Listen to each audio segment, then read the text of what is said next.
அனைவருக்கும் வணக்கம். பெரியோர்களே, சகோதரர்களே, சகோதரிகளே, நாட்டை காக்கும் ராணுவ வீரர்களே, இந்த இனிய நன்னாளில் இறைவன் அருளால் எல்லோரும் நன்றாக இருப்போம்.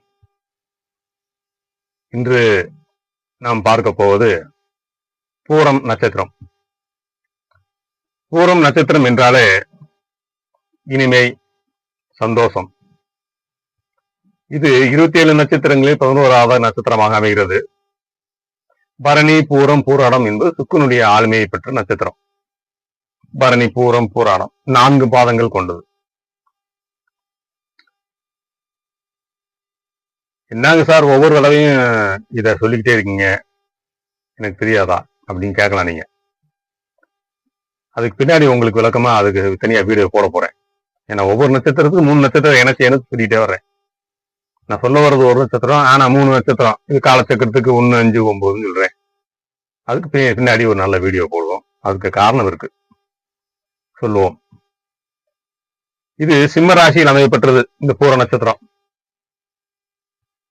சிம்மராசி என்றாலே காலச்சக்கரத்துக்கு 5ஆம் இடம். சொல்ல வேண்டியதே இல்லை. கலை, இலக்கியம், ஞானம், பக்தி, காதல், அன்பு, அனைத்து கலைகளுக்கும் ஆன்மாக்காரகன் சூரியன். அங்கே உள்ள மகம்பூரம் அஸ்தம் நட்சத்திரம், மகம்பூரம் உத்திரம் நட்சத்திரத்தில் இது பூரம் நட்சத்திரம் 4 பாதங்களாக அமைந்துள்ளது. பூரம் என்றாலே சுக்கிரனுடைய நட்சத்திரம், கலைகளுக்கு காரகன். இதற்கு சமஸ்கிருதத்தில் ஒரு பெயர் உண்டு, பூர்வ பால்குனி. அதைத்தான் பூரம் என்று கூறுகின்றோம் நாமம் தமிழில். பூர்வ என்றால் முன்னதாக, முதல் பகுதி, அதாவது ஆரம்பம், முன்பு. பால்குனி என்பது தமிழ் மாதத்தில் தோன்றும் நட்சத்திரம். மாசி மாதத்தில், மாசி மாதம் என்பது இந்த வீடு கும்பம். இது பங்குனி, இது சித்திரை, இது வைகாசி, ஆனி, ஆடி, ஆவணி, புரட்டாசி, ஐப்பசி, கார்த்திகை, மார்கழி, தை மாசி. காலச்சக்கரத்துக்கு இது 11ஆம் இடம். இந்த நட்சத்திரம் அமைந்த இடம் காலச்சக்கரத்துக்கு 5ஆம் இடம். இங்கிருந்து பார்த்தால் 7ஆம் இடம். ஆக இந்த நட்சத்திரத்தின் அழகையும் செழுமையையும் பற்றி பார்ப்போம். சிலிப்பு, அழகு, வளம் தரும் நட்சத்திரம் இந்த நட்சத்திரம். முன்னோடி நட்சத்திரம் என்று பொருள்படும். இது வாழ்க்கையின் சந்தோஷத்தையும் ஆடம்பரமான சுயநலம், காதல், தாம்பத்திய வாழ்வு ஆகியவற்றிற்கு மிகவும் உகந்த நட்சத்திரம். அழகு, சுக்கிரன் என்பதால் அழகு, காண்போரை கவரும் கசீர தோற்றம், பேச்சு அனைத்தும் இவருடன் இருக்கும். இசை, பொழுதுபோக்கு ஆகியவற்றில் ஆர்வமாக இருப்பாங்க. இப்ப பையனோட கண்ணுக்கு தேவதையா தெரியும். காரணம், நேரமெல்லாம் பார்க்க மாட்டான். அதோட அந்த பெண்ணோட கண்ணுக்கு அந்த பையனை பார்த்தா தெரியும், ரொம்ப பிடிச்சிருக்கும். இதுக்கெல்லாம் காரணம் சுக்கிரன் தான். அழகா தெரிவாங்க. சரி, ஆனால் தன்னம்பிக்கை மிகுந்தவர்கள் இவர்கள். தோல்வியை ஏற்க மாட்டார்கள். ஆடை, ஆவரணம், பகட்டான வாழ்க்கை, வளமான வாழ்வு வாழ விரும்பார்கள். செலவு செய்ய தயங்க மாட்டார்கள். சுகவாசியாக இருக்க வேண்டும் என்று விரும்புவார்கள். பெண்ணாக இருந்து பெண் தெய்வ அனுகிரகம். பெண்கள் என்றாலே கடவுள்.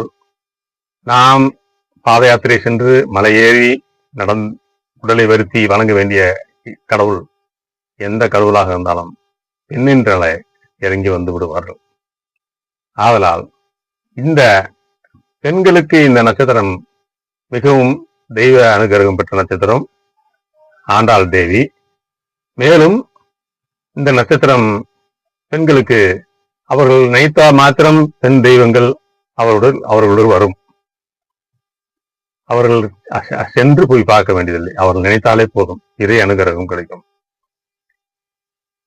வேலையும் எடுத்துக்கிட்டா கலை சார்ந்த தொழில், இசை, நடிப்பு, எழுத்து என்றால் அழகாக இருக்க வேண்டும்.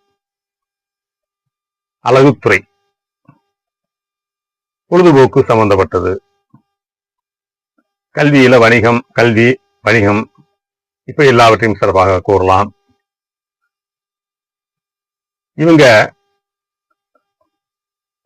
புகழ், செல்வம் இரண்டையும் அடையக்கூடியவங்க. இவங்க கேட்காமே கிடைக்கும். தன்மானத்தை எப்பயுமே விட்டு கொடுக்க மாட்டாங்க. கணவன் மனைவி உறவில் நல்ல ஈர்ப்பும் சந்தோஷமும் இருக்கும். ஒன்றே ஒன்று, ஈகோ மட்டும் இல்லாம இருந்தா இவங்க வாழ்க்கையில சந்தோஷமா இருப்பாங்க, ரொம்ப திருப்தியா இருப்பாங்க, சுதந்திரமா இருக்கணும்னு நினைப்பாங்க. குழந்தை பாக்கியம் இவர்களுக்கு அவசியம் உண்டு. அந்த அமைப்பு இவங்களுக்கு இருக்கு. கடின உழைப்பாளி இவங்க. இனிப்பு விரும்பி சாப்பிடுவாங்க. பொதுவாக சுக்கிரன் நீர் சுரந்த உடலாக இருக்கும். சுக்கிரன் என்பது இவங்களுக்கு எடை அதிகரிப்பு காரணமாக சுகர், பிரஷர் என்று ஏற்படக்கூடும்.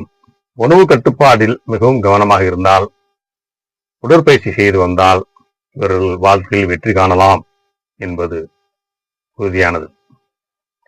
இப்படிப்பட்ட ஒரு நட்சத்திரம் நமக்கு இவ்வளவு நன்மைகளை செய்யக்கூடிய நட்சத்திரம், அது நம்மளுக்கு தேவை. அதனுடைய அனுகிரகம் வேண்டும் நம்மளுக்கு. அதற்கு இந்த நட்சத்திரத்தின் நிறமான சிவப்பு நிறத்தையோ, தாமரை பூ வடிவம் இங்கே போடப்பட்டுள்ளது. இதை ஒரு தாமரை பூவை மொபைலில் வைத்துக் கொள்வதோ, அந்த வடிவத்தை வைத்துக் கொள்வதோ, சிவப்பு நிற ஆடைகள் அணிவதோ, துண்டுகளை வைத்துக் கொள்வதோ, வீட்டில் திரைகளை போட்டுக் கொள்வதோ, அது ஒரு கடவுள் ஆண்டாள் தேவி, ஸ்ரீ ஆண்டாள் தேவி வணங்குவது, மரம் பலாசு மரம், எலுமிச்சை சாதம் உண்பது, ராமதேவ சித்தர் அழகர் மலையில் இருக்கின்றார், அவரை சென்று வணங்கிவிட்டு வருவது.